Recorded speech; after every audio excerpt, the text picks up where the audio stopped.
Aduh teman-teman, tadi saya mau perlihatkan kantor desanya, hanya itu ada terhalang dengan pohon pisang dan juga jari-jari dari jendela dapur, jadi nggak bisa ya teman-teman. Yang penting teman-teman sudah pada tahu ya kalau itu tuh kantor desa di Namanasa.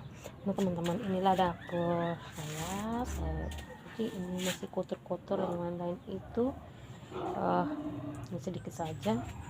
Ini piring, gelas, sendok, itu dapur. Oke teman-teman, ini ruang tamu, tapi sudah aku taruh lemari. Terus ini ruang pakaian, ini kamar tidur, ada taruh buku sedikit ya teman-teman. Itu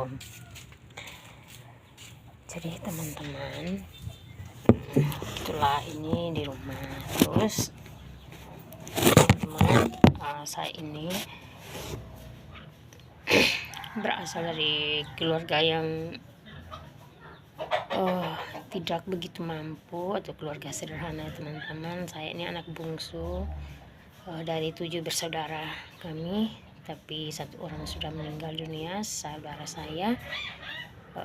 Sisa kami berenam dan saya yang bungsu. Jadi keenam kakakku itu, yang satunya guru SD,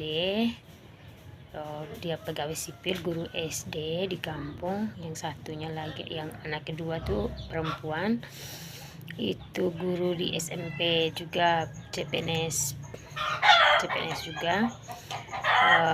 Dan yang ketiga itu yang meninggal sudah punya istri anak. Yang 4 itu sudah punya istri anak di kampung. Yang kelima itu kakak perempuan saya sudah berkeluarga di Saga juga dan sudah memiliki anak-anaknya. Dan yang keenam itu saudara saya yang di kampung Bela Musa.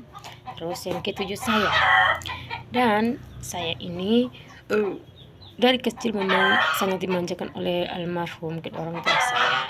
Tapi ya saya berpikir mungkin itu adalah jalan yang salah ya teman-teman. Jadi mungkin saking manjanya orang tua, jadi saya waktu kecil itu kayaknya tidak bisa berbuat apa-apa. Saya pikiran masih bodoh, pokoknya saya nggak bisa berbuat apa-apa, cengeng dan lain-lain. Pokoknya saya ini dulu ya, akibat perbuatan dan kejahilan saya teman-teman, bisa-bisa kakak-kakak saya itu kena marah atau kena pukul dari orang tua saya.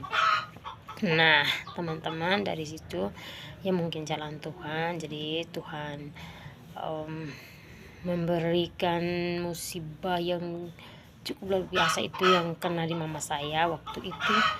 Seingat saya tahun 2000 atau 2001, kurang tahu teman-teman tepat seperti itu. Akhirnya mama saya kena stroke.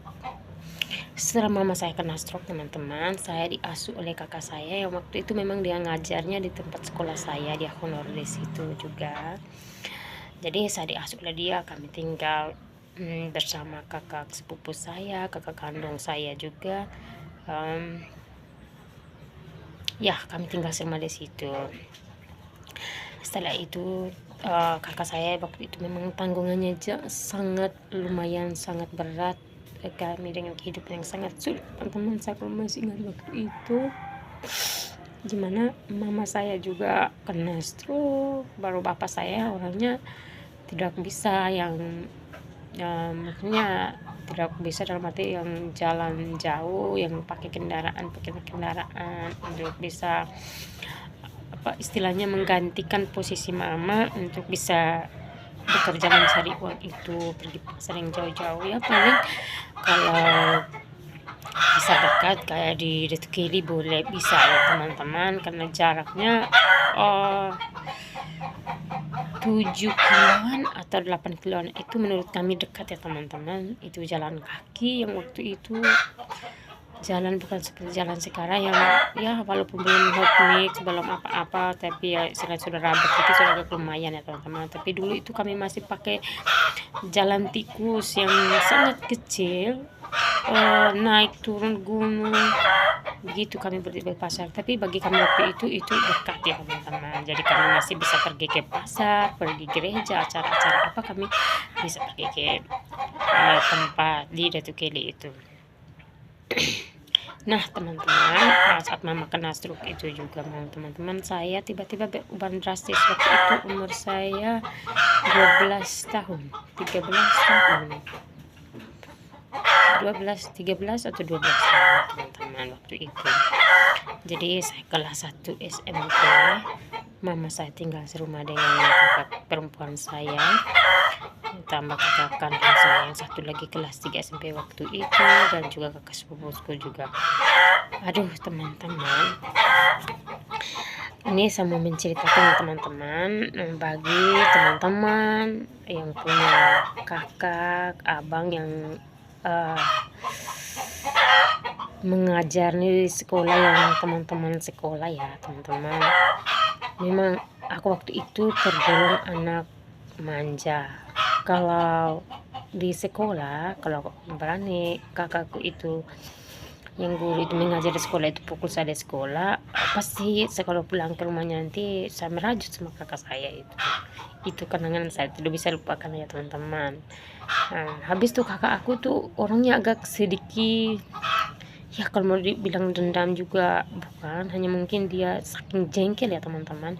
Kalau dia memarahi saya perbuatan saya yang salah di rumah, kan nanti ditegur sama mama saya yang lagi stroke, nanti mamanya merajut, tidak mau makan segala macam. Kakak kan khawatir mama sudah dengan sakit begitu, tapi perbuatan saya memang saya waktu itu belum bisa berpikir yang seperti sekarang yang teman-teman. Terus itu masalah lainnya apa ya teman-teman, pokoknya saya merajuk. Terus itu kalau kakak suruh saya setrika baju itu, saya sengaja setrika, kasih apa namanya itu, setrika itu sampai bolong roknya kakak sebelah itu. Kakak bilang, oh kamu sabar ya kamu, itu rok saya ini sampai bolong. Tapi ya teman-teman, memang saya otaknya waktu itu memang otak belum berpikir seperti sekarang ini teman-teman. Dan mungkin dari perbuatan-perbuatan itu semua membawakan saya seperti email yang teman-teman kenal sekarang ini ya.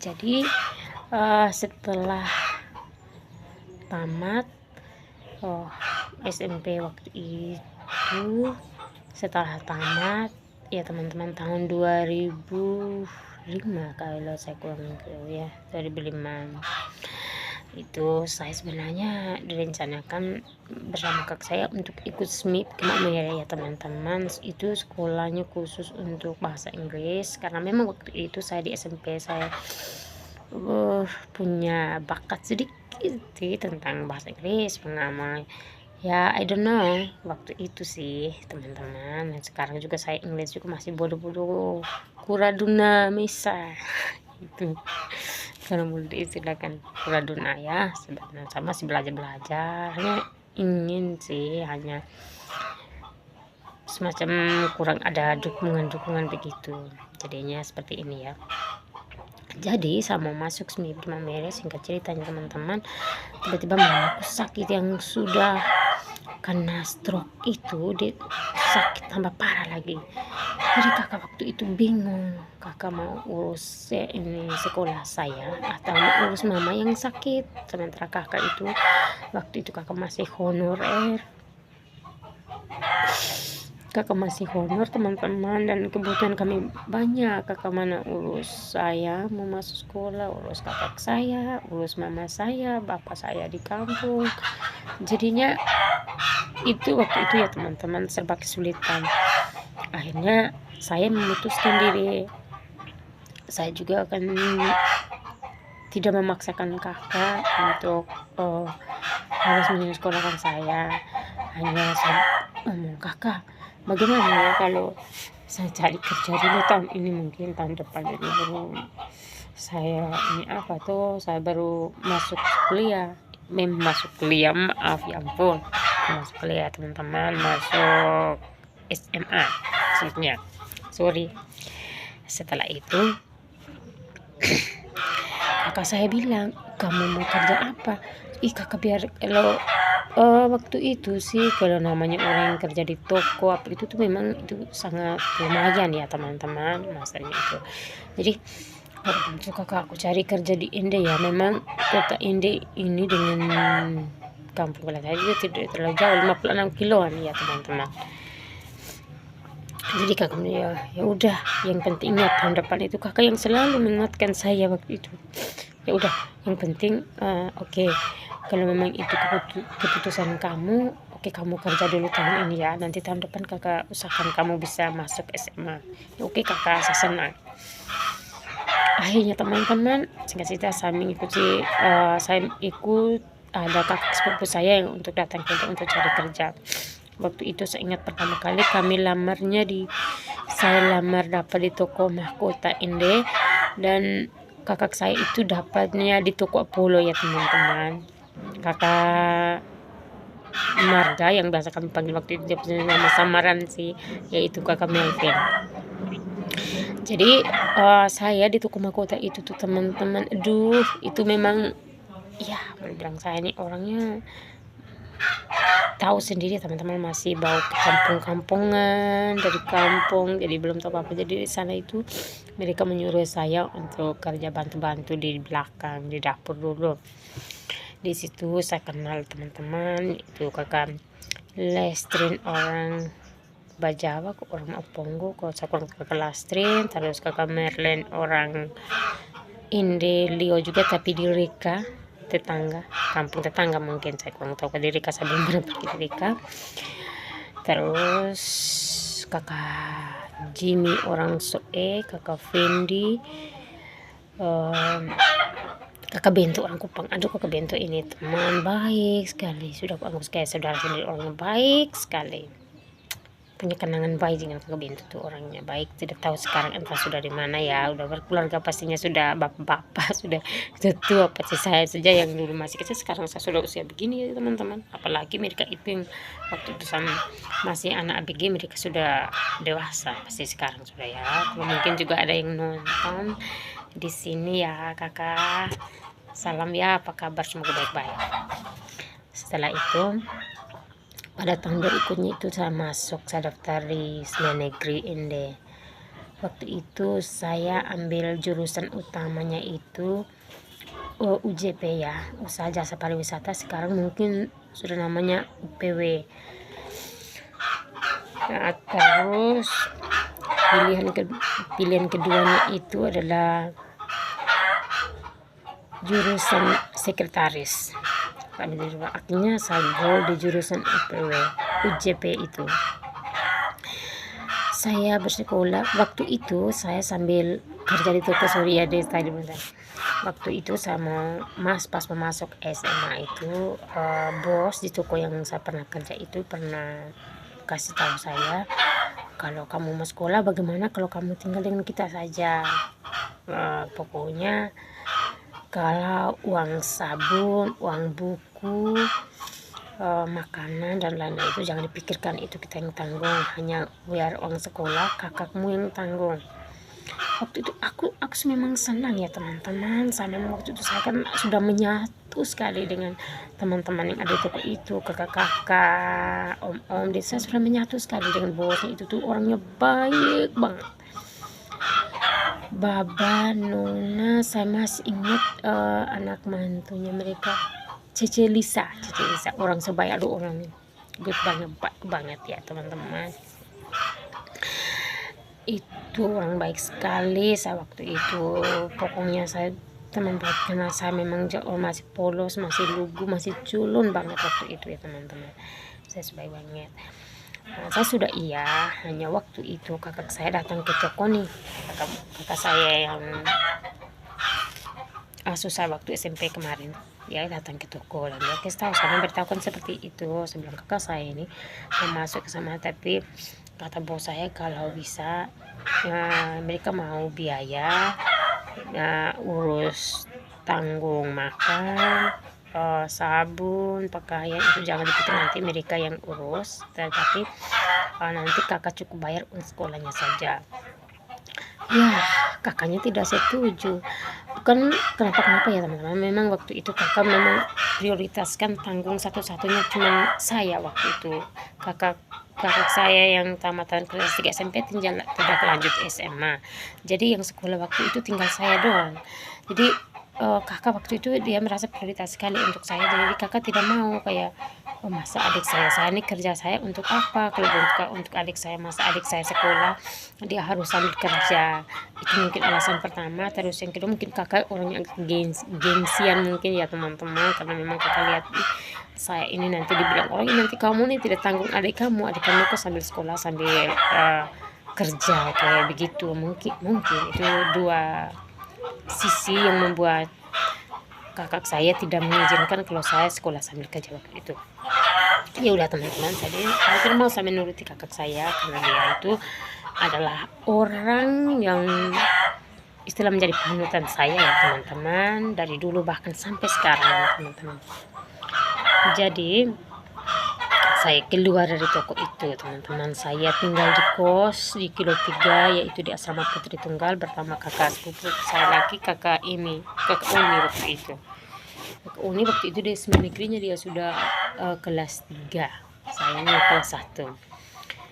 Teman-teman, perjalanan hidup saya di asrama itu sungguh bahagia teman-teman, tahu sendiri ya, tahu namanya juga masa-masa SMA ya, penyulingnya deh, kecentilan segala macam, apalagi ya dah dengan dunianya waktu itu memang sangat-sangat luar biasa ya teman-teman. Saya tidak bisa menjelaskan sedetailnya teman-teman, tapi karena memang saya merasa bahwa teman-teman juga sudah tahu ya, namanya juga masa-masa SMA. Terus teman-teman, saya ambil jurusan pariwisata waktu itu. Saya duduk di bangku kelas 2 SMA. Saya mengikuti praktek atau praktek kerja industri. Waktu itu saya dapat di Kabupaten Ngada atau di Bajawa, di kantor dinas pariwisata di Bajawa. Kami yang sama-sama yang praktis itu, kami dari sekolah, kami yang teman sekelas itu kami ada bertiga. Teman saya ada namanya Maria Pili, dengan juga siapa ya satunya, Eva benar. Eva itu yang nama lengkapnya itu Maria Eufrasiang Nguwa kalau saya tidak salah, yaitu orang Mauponggo. Dan teman saya tadi yang Maria Pili itu orang Boba ya teman-teman. Mungkin sekarang mereka berdua ya mungkin hasilnya berbeda dengan saya ya teman-teman. Mungkin setahu saya sih kalau Mira itu guru agama, guru mengajar agama di kampungnya di Boba, setahu saya itu informasi. Tapi mungkin udah berkeluarga. Tapi kalau teman Eva ini nih mungkin saya kurang tahu kabarnya, teman-teman. Jadi mungkin juga yang menyaksikan video singkat saya ini, salam ya teman-teman, Mira sama Eva ya, teman perjuangan kita di Bajawa dinas pariwisata waktu itu. Dan teman-teman, kami disambut dengan sangat baik oleh Bapak Ibu di dinas pariwisata Bajawa itu.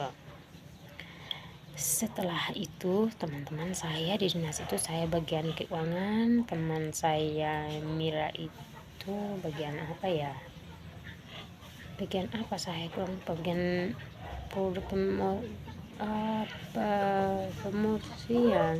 promosi atau saya kurang tahu lagi teman-teman ya. Pokoknya kami sudah kerja bebas di situ, kami sudah mulai. Nah teman-teman, selama kami praktik di Bajawa itu, kami pernah jalan-jalan, mempertualangan sangat bagus. Karena kami sudah jalan ke Manggarai di Kota Ruteng. Terus itu kami pernah ke Riung, ke Mataloko, dan ke Mbahi. Jadi teman-teman, luar biasa teman-teman. Memang waktu itu saya ambil jurusan pariwisata itu memang tidak salah, memang dengan hobinya saya itu suka jalan-jalan itu teman-teman. Tapi sekarang masih jalan juga, tapi tidak terlalu seperti yang dulu teman-teman. Dulu kami praktek itu mungkin kurang lebih selama 2 bulan 3 minggu atau 3 bulan 2 minggu, kurang tahu ya teman-teman. Hanya saya lupa berapa lamanya. Nah, setelah itu teman-teman kami pulang ke sini. Oh ya teman-teman, pas kami pulang ke sini itu jadi kayak macam kayak ada perpisahan, acara perpisahan ya teman-teman. Jadi waktu itu teman-teman, saya jujur aja orangnya agak minder, agak sedikit pemalu sih.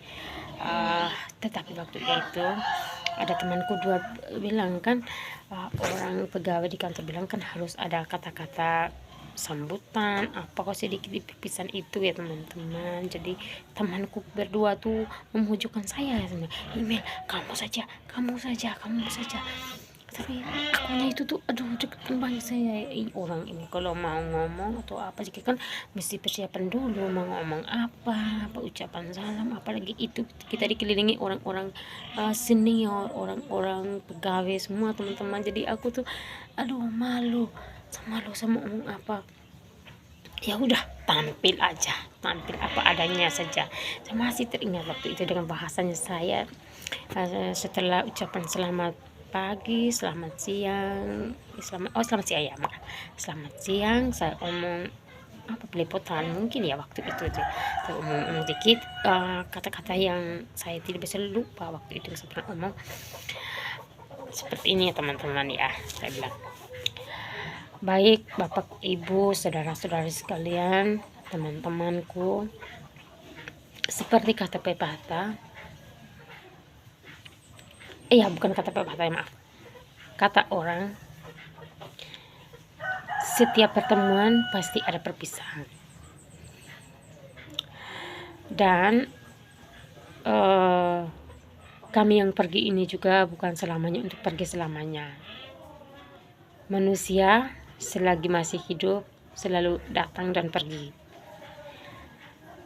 Ya seperti kami juga ini ya, sebagai yang bapak ibu tahu, sekarang ini kami mau pergi, tapi mungkin suatu saat nanti pasti kita akan bertemu lagi ya, mungkin teman-teman seperti itu ya.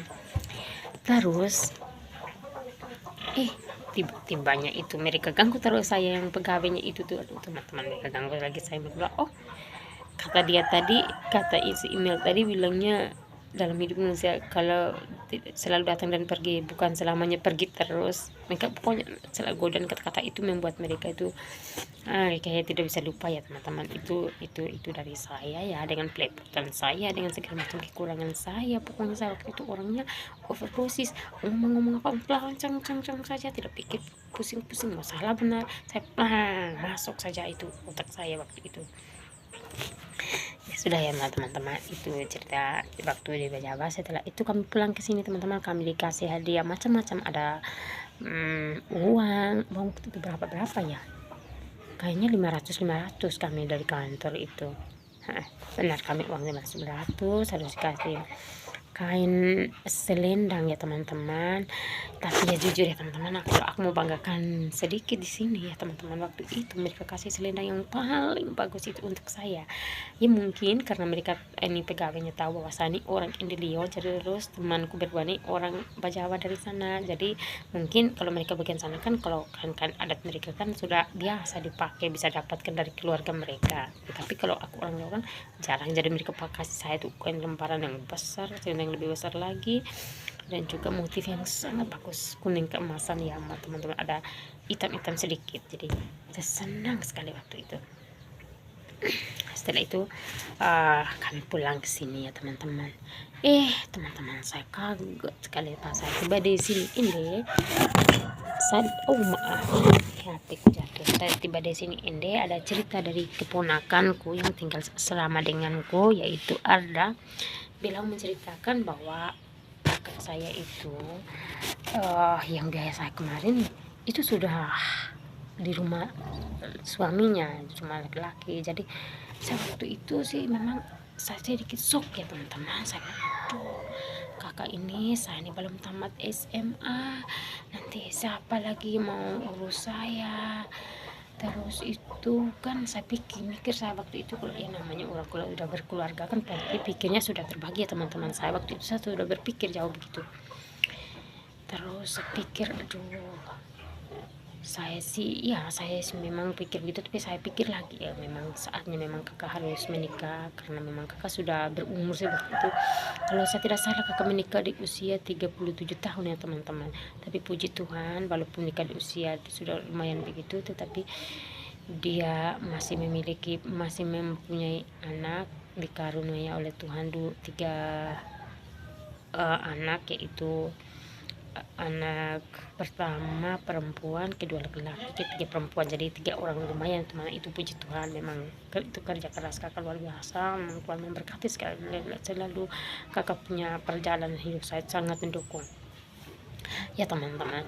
Singkat cerita teman-teman, saya ini di SMA itu selama kakak sudah jadian dengan suaminya yang sekarang ini, biasanya kakak itu kalau dulu biasanya sebulan beliau datang kunjung saya sama bisa 1 kali 2 kali terus simpan kontak. Tapi semenjak kakak sudah bersama itu berubah ya teman-teman. Jadi saya juga bingung sendiri ya teman-teman. Memang saya waktu itu juga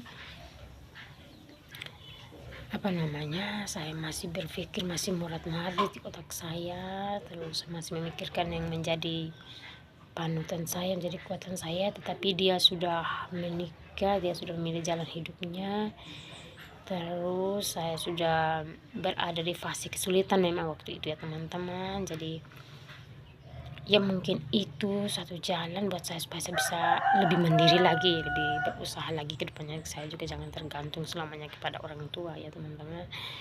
Saya juga tidak mau menyesali lagi bahwa kenapa dulu saya masih kerja di toko, kakak suruh saya di asrama. Setelah saya belum tamat kakak sudah menikah, saya juga tidak mau menyesali lagi itu, karena namanya hidup ini beban itu harus tanggungnya ke pundak kita masing-masing ya teman. Tidak boleh beban kita itu menunggang ke pundak orang lain atau sahabat keluarga kita juga. Selama hidup juga jangan kita kita menggantungkan hidup kita kepada orang lain, orang tua, saudara, bahkan pasangan kita sekalipun teman-teman ya. Yang membahagiakan hidup kita itu salah satunya kita sendiri teman-teman. Jadi maunya kita harus berpacu melawan keadaan, berpacu melawan waktu, berpacu melawan tenaga, apapun yang terjadi kita harus kuat teman-teman. Bisa jadi terharu ya teman-teman. Jadi ya sudah, saya mulai tahu begitu, saya juga masih bangku semua, saya mulai cari-cari, mikir-mikir waktu itu, saya ini harus cari lagi kerja sambilan. Memang awalnya memang saya sudah pernah pengalaman ya, dulu kan sebelum sekolah kan saya sudah kerja. Jadi saya minta waktu itu, saya minta bantu cuci cuci pakaian di rumah salah satu di Perumnas. Saya sudah lupa soalnya sekarang itu yang keluarga itu kerandan itu mungkin sudah pergi jauh ya, saya juga kurang tahu lagi, sudah lama soalnya. Jadi saya pokoknya kalau libur 2 minggu, 1 minggunya saya kerja, 1 minggunya baru saya berlibur ke kampung teman-teman. Itu dengan alasan supaya saya kerja itu supaya saya bisa dapat uang ongkos mau pulang ke kampung. Saya juga rindu dengan bapak dan mama saya, waktu itu sudah di usia senja ya teman-teman, dan mama saya yang kena stroke. Setelah itu saya dengan berjalan waktu, semua kesulitan, kesukaran itu semua saya bisa lewati semuanya teman-teman. Memang bukan saya berjalan sendiri juga, memang kakak saya tadi yang sudah nikah juga ya bantu-bantu saya juga, hanya tidak 100% ya teman-teman, soalnya kakak juga sudah berbagi, sudah hidup berumah tangga kan. Setelah itu pada tahun 2009, Juli 2009 itu saya lulus dari SMA. Waktu itu memang so sweet banget ya teman-teman. Saya lulus dengan nilai juga baik, tidak terlalu rendah. Setelah itu saya dan teman-teman kami pergi bersama-sama ke pantai, menghabiskan waktu bersama teman-teman. Waktu itu ada Ratna, ada saya Ratna, siapa ya, Erna, Rinda, Erna bukan Erna, saya lupa. Ratna, saya, Rinda, Yolanda Kue. Aduh, saya lupa temanku yang paling cantik dan suka ini itu Yolanda Kue. Sekarang saya kurang tahu dia ngajar tugas mana dia. Yolanda Kue juga. Nanti ya teman-teman, saya janji saya akan cari Facebook kalian, saya akan cari dan saya akan kontak lagi ya. Kalau mungkin di sini saya kurang sebut nama-namanya itu. Jadi kami menghabiskan waktu bersama. Jadi tanya teman-teman saya itu, kamu ada yang mau kuliah ke sini, ada yang mau kuliah ke situ, ada yang mau pergi ke sini, pergi ke situ ya teman-teman. Oh ya, aku lupa lagi, ada satu teman lagi namanya Rika. Jika ada orang Manggarai itu juga menjadi teman saya juga, teman beda jurusan sih, hanya dia tuh teman, pokoknya teman baik deh dari Rika juga. Jadi teman-teman, kami waktu bersama saling tanya sih, ada yang lain kuliah, ada yang lain pergi ikut keluarga abangnya, dan aku waktu itu bingung deh. Aku waktu itu memang pikir ya dari semua teman-teman itu mungkin yang mengalami nasib yang kurang sama tuh mungkin saya ya teman-teman.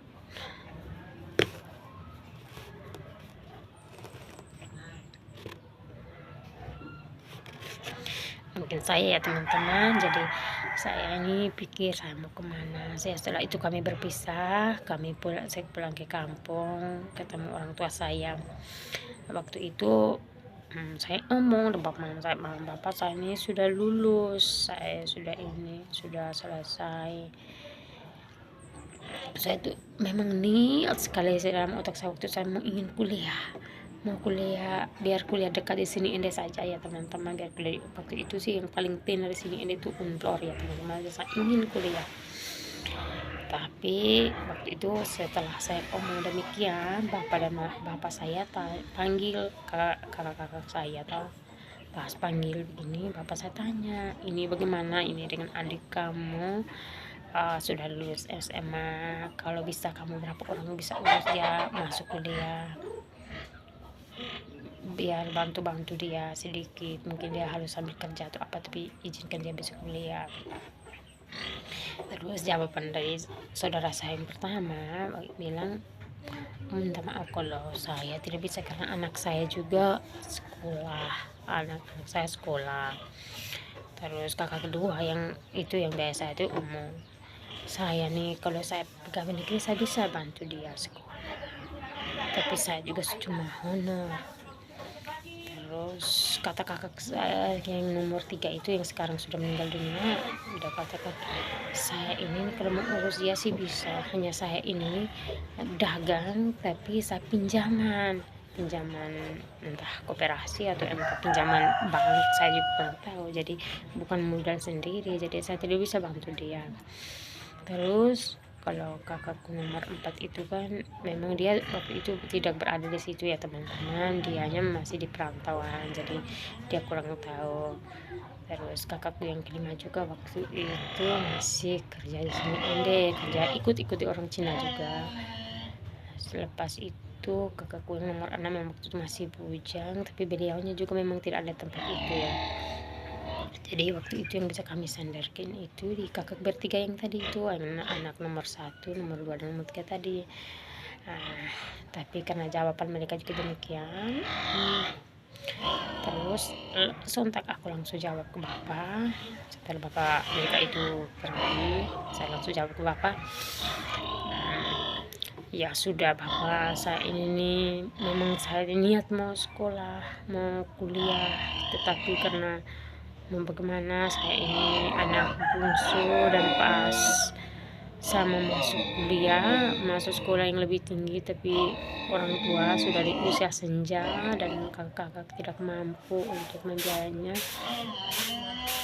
Jadi biar sudah saya cari kerja lagi atau pokoknya apa, intinya bapak dan mama mengizinkan. Saya berjanji saya akan baik-baik saja, saya akan menjaga nama baik keluarga saya, tidak ada apa-apanya mama, yang penting izinkan saya untuk bekerja, untuk pergi kemana yang saya bisa pergi dan saya bisa bekerja ya teman-teman. Saya itu mana 2000 saya pergi pertama ke Sumba Juli 2015, Agustus ya 2009 itu saya langsung ke Sumba. Saya dijanjikan oleh Bapak Desma bahwa akan kerja di travel agen Merpati waktu itu ya teman-teman. Bapaknya kerja di itu. Memang aku sih senang waktu itu ya, karena itu pilihan, memang itu kan dari jurusan saya memang senang.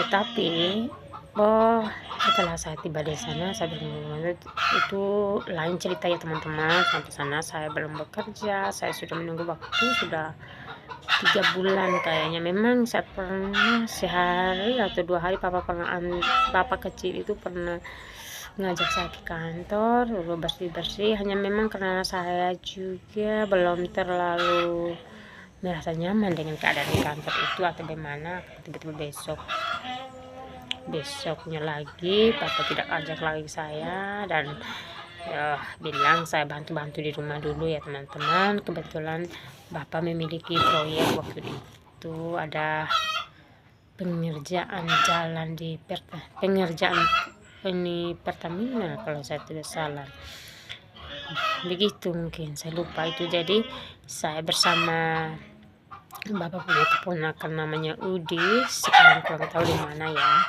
Udisnya itu. Kami dua tukang masak, beres-beres rumah waktu.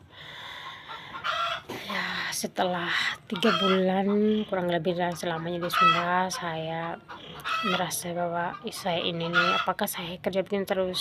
Memang waktu itu memang saya otak belum bisa tenang ya teman-teman. Di satu sisi saya stres karena tidak kuliah, di satu sisi saya ingin saya ingat dengan kenangan dengan teman-teman juga. Jadi pokoknya hancur-hancuran dari otak waktu itu. Jadi saya mau pulang lagi ke Endem.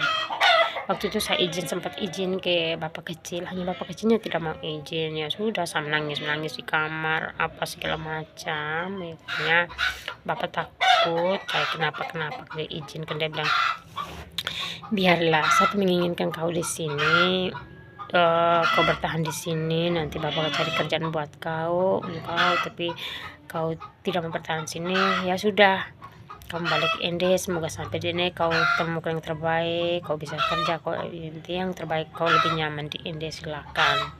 Ya sudah teman-teman, ya saya pulang dari Ende dari Sumba ke Bubak menuju ke Ende. Hati saya sangat lega teman-teman. Waktu itu saya pulang, saya bisa bebas lagi ya teman-teman. Pokoknya waktu itu tuh otak saya nih, itu bukan seperti yang sekarang ya, agak tenang dikit. Dulu itu tuh otak saya tenang ya, trak.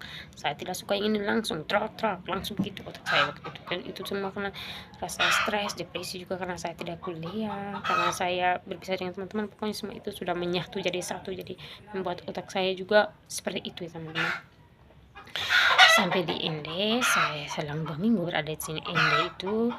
Terus saya ikut saudara ke Jakarta waktu itu bilangnya untuk kerja di di panti asuhan di Jakarta ya teman-teman. Ya sudah, saya pergi. Saya naik dari Larantuka ke Jakarta, dijemput oleh saudara yang di Jakarta. Setelah itu memang sih sampai di Jakarta itu memang keadaan namanya di kota metropolitan itu agak beda ya, seperti di sini. Di sana itu memang waktu itu alamnya masih bagus, belum berkabut, belum apa, langit masih biru, masih cerah sekali. Tapi kalau sekarang saya pergi memang sudah berubah ya teman-teman, banyak polusi teman-teman. Jadi waktu itu setelah saudaraku jemput ke rumahnya di Jakarta, waktu itu di Jakarta Utara, Kebon Jeruk, Jakarta Utara. Saya tinggal di kakak, saya malaman di situ. Langsung jam berapa pagi itu kakak langsung mengantar saya mau naik kereta mau ke Surabaya, karena tempat kerjanya saya itu di Surabaya. Nah teman-teman, itu pengalaman yang sangat menyedihkan ya teman-teman. Sampai di Surabaya itu ternyata saya kerjanya di panti asuhan, tapi jaga anak yang masih kecil ya teman-teman. Jadi saya tidak bisa oh ya saya lupa, sebelum itu saya kan bantu di salah satu rumahan itu, apa namanya, anaknya baik, tapi bos perempuannya itu agak usil ya teman-teman. Masa saya ingat waktu itu kami diajur jalan-jalan pagi ya bersama mbahnya, ada mbah satu lagi, jalan-jalan pagi, tapi kami itu nyolongin mangga tetangga kami di rumah, disuruh saya yang manjat lagi. Aduh teman-teman, aduh sejelek susah-susahnya kami di Flores nggak pernah ya jadi begitu ya, mungkin sih ada tapi mungkin pakai minta-minta dulu ke atau bagaimana ya teman-teman. Apalagi ini daerah baru, saya juga belum kenal lingkungan, sama nanti tiba-tiba ditangkap satpam atau orang yang kedapatan nanti kamunya kabur, saya yang kena getahnya. Jadi saya kan mikir kayak gitu, jangan sampai orang ini apa, aduh ya sudah, saya nggak betah lagi ya teman-teman kalau gitu. Sudah aku langsung telepon saudaraku yang ada di Jakarta waktu itu, tolong jemput saya atau saya kabur. Kan saudaraku langsung bilang, kenapa ini, namanya kerja itu tuh harus bertahan, sabar. Saya bilang saya tidak bisa jaga anak, di sini nih, anak nangis rewel, tapi saya tidak menceritakan ke saudara saya kalau si bos perempuan pernah begitu. Hanya memang waktu itu saya kan bagaimana ya, otak mikir, saya tidak mau menceritakan yang terlalu jelek begitu ya teman-teman.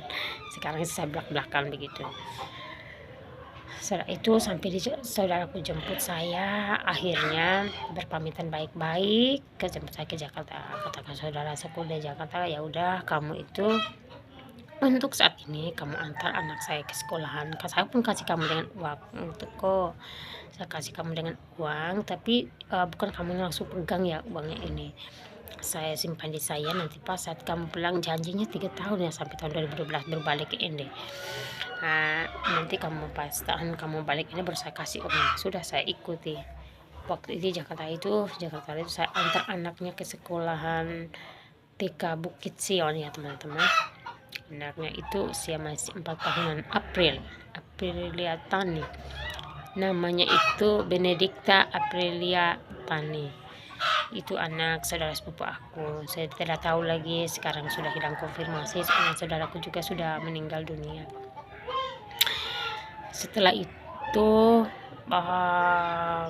berapa bulan ya saya ikut sama kakak itu, 3 bulan kali, 4 bulan.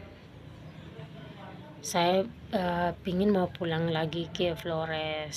Terus kalau saudaraku kan memang saudaraku janjinya bulan Juli itu mereka mau liburan ke Flores. Terus aku mau ikut, kakak kalau bisa saya juga dong mau ke Floresnya. Terus kakak aku bilang, oh ya jangan, biar kamu jaga rumah saja. Kamu itu ya ingat ya, kalau nama merantau tuh harus lama-lama. Merantau itu bukan seperti liburan, sebentar datang sebentar pergi, saya suka bukan. Kalau merantau itu lama-lama dulu. Tapi saya memang waktu itu coba kakak jangan bilang kalau kakak mau pergi ke Flores seperti aku. Sayanya itu tidak mungkin ya saya sampai kangen itu dengan daerah Ende Flores. Tapi karena memang umum begitu nih, jadi saya kangen terus tidur malam nih, saya rasa kangen. Akhirnya 3 bulan ya teman-teman saya pengaruh sekali itu, sama sudah izin kakak tidak mau. Sebelum kakak turun ke sini Flores, saya sudah kabur di rumahnya kakak. Saya cuma tulis dengan nota sepotong di atas ini koper baju itu, saya tulis nota sepotong begini ya teman-teman bunyinya. Tapi teman-teman kalau yang memang mungkin mengalir saya, jangan ikut jejak saya yang suka kabur begitu teman-teman. Itu sangat berisiko, apalagi kalau masa sekarang kan tidak seperti yang zaman dulu. Kita bayangkan ya teman-teman, sekarang itu bisa beresiko tinggi loh kabur-kaburan begitu. Jangan sampai kenapa banyak sistem ini itu segala macam ya teman-teman, nanti tiba-tiba diberitakan secara umum nanti. Ini saya hanya menceritakan kisah saya ya. Saya kabur dari rumah waktu itu jam 3 sore, kebetulan kakak berdua aja lagi di rumah, saudara sepupu yang satu lagi juga lagi tidur. Jadi anak mereka yang saya jaga juga lagi santai-santai nonton film di situ juga. Jadi saya istilahnya saya bisa kabur, tapi dengan catatan anak mereka juga tidak kenapa-kenapa ya, mas mereka yang jaga. Daripada yang saya kabur mereka yang tidak ada, nanti anak mereka berisiko dong, nanti ditangkap, diculik, kemana kan nanti. Jadi sudah saya kabur jam 3 sore. Jadi saya naik tol ke Kebun Jeruk, ke Tanjung Priok. Sampai di Tanjung Priok begini, tiba-tiba tanya di pegawai di Pelninya itu, Mas siapa ya namanya, Mas Untung waktu itu. Mas Untung bilang kapalnya masih masuk dok, 2 minggu lagi baru ke Flores, itu kapal KM Sirimau ya. Jadi aduh bagaimana nih caranya.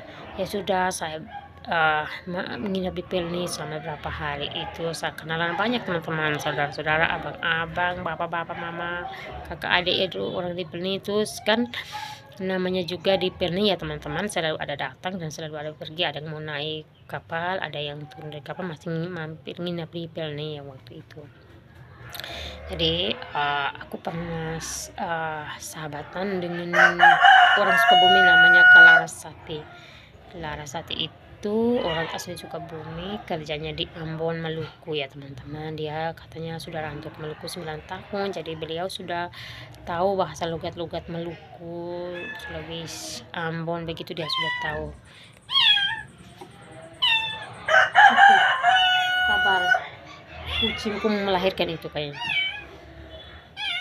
Sabar ya teman-teman.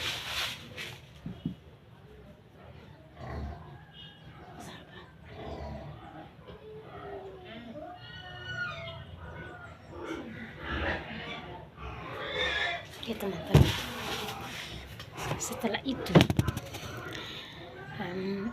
Kakak Laras itu sekarang daging tidak pernah ajak saya pergi ke Sukabumi. Ya sudah, saya titip pakaianku sama KTP ku ke Mas Untung di Pelni itu. Saya bilang, kakak kami mau pergi ke Sukabumi sama kawan aku. Sebelum kebetulan kakak Laras ini punya kapal mau ke Maluku, itu juga lagi masuk dok sama-sama dok.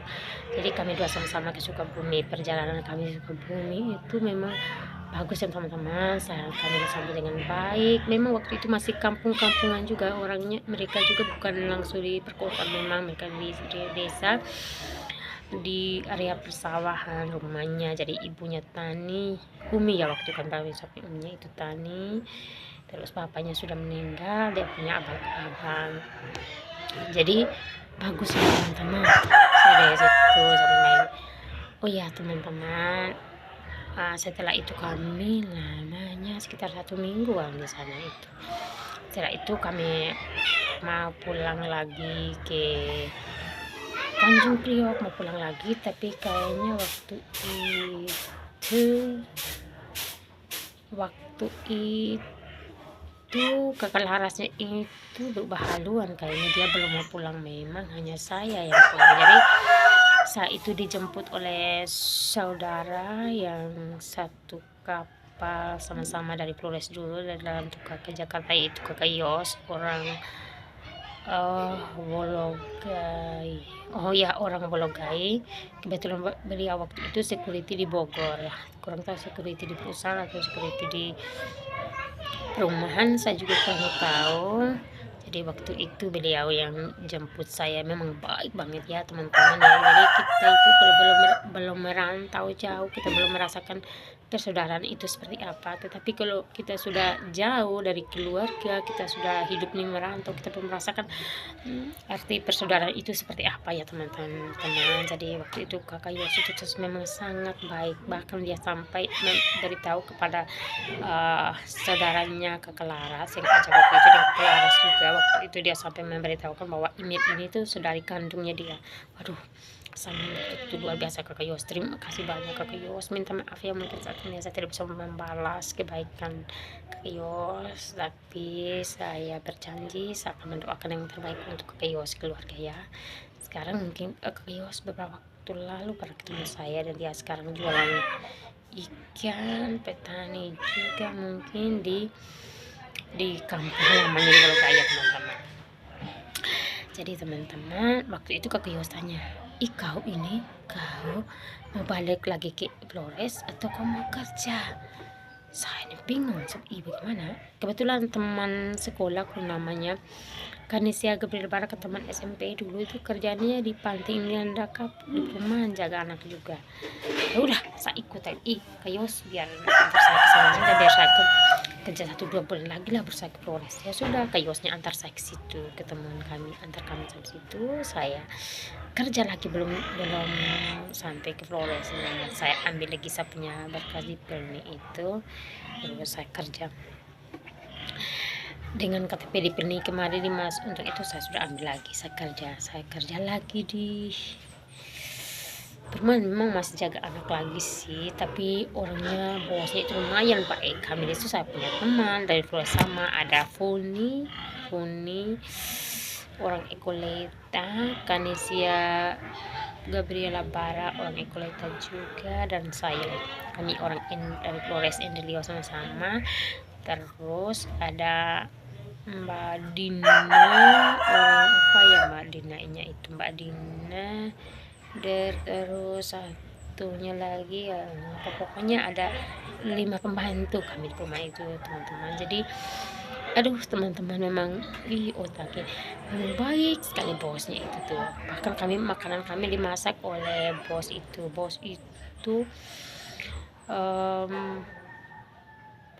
Bapak Iwan Siau ya teman-teman. Bapak Iwan Siau orang dari Palembang, dengan bos ibu istrinya itu nama siapa ya ini, kalau saya kurang tahu itu. Mungkin itu, pokoknya itu orangnya baik, cantik, orang agamawi sekali, pokoknya baik sekali orangnya.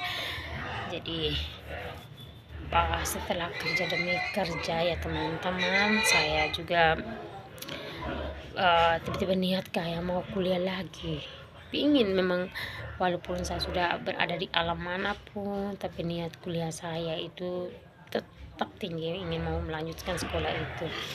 Pernah bos menawarkan saya untuk sambil sekolah situ, nanti saya ambil sekolah guru agama di Jakarta itu. Hanya waktu itu tidak tahu ya teman-teman, mungkin saya ini penjahat ikut di otak saya, jadi saya tidak mau ditabrak oleh bos. Coba saja kalau waktu itu saya ikut, pasti sekarang ini mungkin ya saya sudah jadi orang bagaimana ya teman-teman, mungkin lebih sukses. Tapi mau bagaimana, takdir berkata lain, jadi saya harus melewati itu semua teman-teman. Jadi mungkin kurang lebih 3 bulan atau 6 bulan ya di situ saya izin bye-bye dengan bos, bahwa saya pulang lagi ke Flores Indes, saya melanjutkan kuliah. Bos mengizinkan dan mengantar saya sampai di pelabuhan. Memang suasana sangat haru waktu itu ya teman-teman. Itu anaknya si Sansan waktu itu melambaikan tangan kaki ke ibu, nanti tidak mau datang lagi ya, sebelah ya, tidak tahu kapan saja. Terus bos pernah bilang saya, ibu waktu itu dia bilang, Mel, kamu kalau udah sampai di Flores, kalau mungkin kamu belum kuliah atau kamu mau kemana, belum apa, kamu datang lagi ke kita ya, kita masih terima kok kamu sudah kerja baik-baik dengan kita percaya kamu. Iya baik ibu. Ya sayanya itu pas pulang ke sini, naik lagi kapal ke Cilemau, saya kenalan lagi dengan teman-teman banyak di kapal, orang Flores sama. Jadi pulanglah saya ke Flores. Kurang lebih ya teman-teman, petualangan saya itu selama belum kuliah di ABA, bahkan sambil UT ini kurang lebih 4 tahun di luar ya. Setelah tamat SMA itu kurang lebih begitu. Saya tibanya di sini ini saya kerja lagi.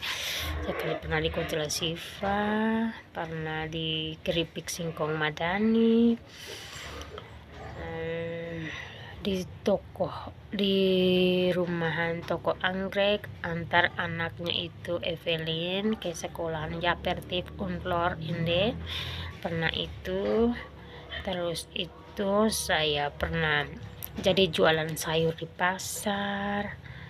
Terus itu saya kerja di Citarasa, restoran Citarasa di Kelimutu yang sekarang ini ya. Itu pokoknya baik, baik sekali. Waktu itu memang saya lagi naik-naiknya sih waktu itu, pokoknya bagus banget. Setelah itu saya saya sambil kuliah yang kerja cita rasa kemarin sambil kuliah. Waktu itu saya ambil kuliah bahasa Inggris di Akademi Bahasa Asing Inde, tapi ya usaha panjang lebar ya teman-teman. Memang itu kuliahnya saya juga hanya ingin karena tahu murahnya, karena lihat bahasa Inggrisnya, tapi tidak mau cek baik-baik. Akhirnya setelah selesai tahun 2000, sebenarnya September 2016 mau wisuda, itu ternyata kampus itu bermasalah. Ya sudah, saya tidak mau ini, kami bersama teman-teman berkomitmen sampai melaporkan ke kantor polisi waktu itu. Jadi pihak yayasan mengembalikan uang kami waktu itu 2 juta. Jadi ya sudah, kami juga saya tidak usah menceritakan lagi ya tentang masa lalu yang di Akademi Bahasa Asing itu dengan yayasan, para dosen dengan para mahasiswa itu seperti apa ya teman-teman. Jadi yang memang sudah tahu kampus itu dan mungkin sama-sama seangkatan dengan saya waktu itu berarti sudah mengetahuinya. Jadi kalau memang ada yang belum tahu, nanti ceritahu sendirilah teman-teman. Jadi saya tidak mau menceritakan lagi tentang itu. Ya sudah teman-teman, akhirnya saya uang dari yang dikembalikan dari kampus itu saya melanjutkan lagi daftar di sekolah di Universitas Terbuka. Saya mengambil jurusan perpustakaan. Sebenarnya saya ingin kembali ke pendidikan, yaitu bahasa Inggris. Hanya memang waktu itu tuntutan dan persyaratan banyak. Yang pertama tuntutan persyaratan, yang kedua dari latar belakang ekonomi. Memang secara latar belakang ekonomi itu sayanya masih lemah. Saya dengan suami saya sendiri memang tidak bisa mengambil yang lebih berat, yang lebih mahal seperti itu. Akhirnya sudah ambil keputusan, saya ambil kuliah di perpustakaan. Saya kuliahnya pakai daring atau dalam belajar secara daring, pakai online pakai jaringan online, itu pakai online. Jadi saya kuliah di situ. Itu semesternya masih satu semesternya masih bayar 1 jutaan, jadi 1 jutaan lebih. Jadi masih bisa sanggup saya dengan suami saya. Dan juga kakak saya juga yang tadi juga bantu saya juga. Setelah itu teman-teman, saya lulusan kuliah di Universitas Terbuka kemarin pada September 2004 itu saya mengikuti yudisium, dan tepat 19 November itu saya diwisudakan di Jakarta ya teman-teman. Saya dengan IPK yang ya keterangan itu sangat memuaskan, kayak saya 3,33, lumayan, puji Tuhan. Itu semua bukan hanya saya sendiri yang berjalan, tapi karena memang anugerah Tuhan. Jadi segala sesuatu hidup kita yang hanya mengandalkan anugerah Tuhan, pasti selalu ada jalan, selalu ada sukses. Setelah itu teman-teman, habis wisuda di Jakarta, saya pulang ke sini. Kami dengan kapal KM Citra bersama teman-teman, dengan para pembimbing kami. Awal-awal dari bulan Januari kemarin, Januari itu Desember itu saya masih ngangguran di rumah. Setelah itu mulai Januari saya jualan sambil mau temukan ide apa yang harus saya buat. Saya juga sudah lamar ke beberapa sekolah dan satu fakultas untuk di sini ini, hanya memang belum dibutuhkan atau belum dipanggil begitu. Jadi lepas dari itu saya tidak mau patah semangat. Istilahnya saya kembali ke zero ya teman-teman, kembali ke nol, merayap dari awal. Ini nih saya memulai dari awal lagi dalam keadaan hampa. Saya dengan suami saya belum punya apa-apa juga. Jadi untuk menutupi untuk apa semua, pokoknya saya kerja serabutan, cuci setrika di tetangga, terus jualan. Kalau ada barang untuk dijual saya jualan. Dan sekarang ini bulan berapa ya, kemarin bulan Februari kemarin saya dapat job baru, tapi sebagai cleaning service di sebuah dapur umum makan siang gratis ya teman-teman. Jadi saya sangat bersyukur, terima kasih Tuhan. Dalam keadaan krisis begini, Kau berikan jalan yang termudah supaya saya bisa bertahan dalam gejolak teknologi segala macamnya dan segala macam ini semua ya teman-teman. Terima kasih banyak, bersyukur sekali ya. Mungkin ya orang di luar sana, mungkin keluarga saya, sahabat saya, kenalan saya, atau siapapun, mungkin mereka orang-orang berkatakan, kok kuliah sarjana terus ambil jurusan perpustakaan, kok kerjanya jadi tukang bersih jadi cleaning service. Ya tidak apa-apa ya teman-teman, itu mau